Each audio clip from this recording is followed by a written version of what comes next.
হুজুর, আমার একটা প্রশ্ন ছিল। আমি আগে আওয়ামী লীগ করতাম, এখনো করি। এখন আমি কি দেশে থাকতে পারবো? অবশ্য দেশ তো সকলের, তবে দলীয় কাজ টাজ করি না, এখন চুপ থাকবে। কারণ আওয়ামী লীগ, বিএনপি, হিন্দু, বৌদ্ধ, খ্রিস্টান সব তো আমাদের কলিজার মানুষ, ঠিক কিনা? এদেরকে হেদায়েতের জন্য সকলকে নিয়ে তো আমরা চলবো। এরে বাস একটা সাইলে বসুন একটু ড্রিম লাইন, কোন লাইন? তো অজ্ঞা প্যাসেঞ্জার হাতে ল্যাংড়া খোঁড়া কোনো কারণে পাওয়া গেছে আর কি।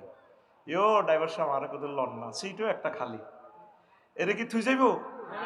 তা আমাদের আওয়ামী লীগের বাইরে কি সবাই কি খারাপ কাজ করছে? যেটি করছে এটি তো দাঁড়িয়ে গেছে গা। আর যেগুলো আছে আমাদের সাথে, এরা তো আমাদের হয়ে গেছে, আমরা এদেরকে নিয়ে চলবো। এরা অত ভালো কাজ করছে, কোনো অসুবিধা নাই। তবে ওই দলীয় কার্যক্রম কিতা করবি, অন অফ থাক, অফ থাক, বুঝছা? অন আরো যেন দমকায় আল্লাহ, এমন গাড়ি টানি লই না, জাঙ্গির গ্রুপের এগুলো যেন দমকা সই করছে এরা, তাই এমন গাড়ি টানি আরেক দিকে রায়।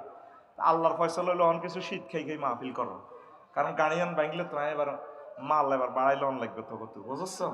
তো করে বাসাই বেলায় এখন হুন্ডাত করি চলি, কোবাবি নি ওই আট আয় অর্থ শেষ করে দিয়ে রোয়াজি এলো যাইয়ের। তো হন, মাথা ঠান্ডা কর, তোদের ফাফের ভাগ তোরা নিতে হইব, মাথা ঠান্ডা করি চল। দেশ যেগুন বাইর লগে হাম দিদি চলছে, তখন তাদের অবস্থা কি?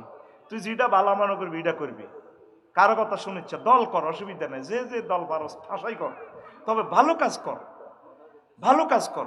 আল্লাহ আমার জাতিকে তুমি বুঝাও। দুনিয়ার এই আলোচনাটা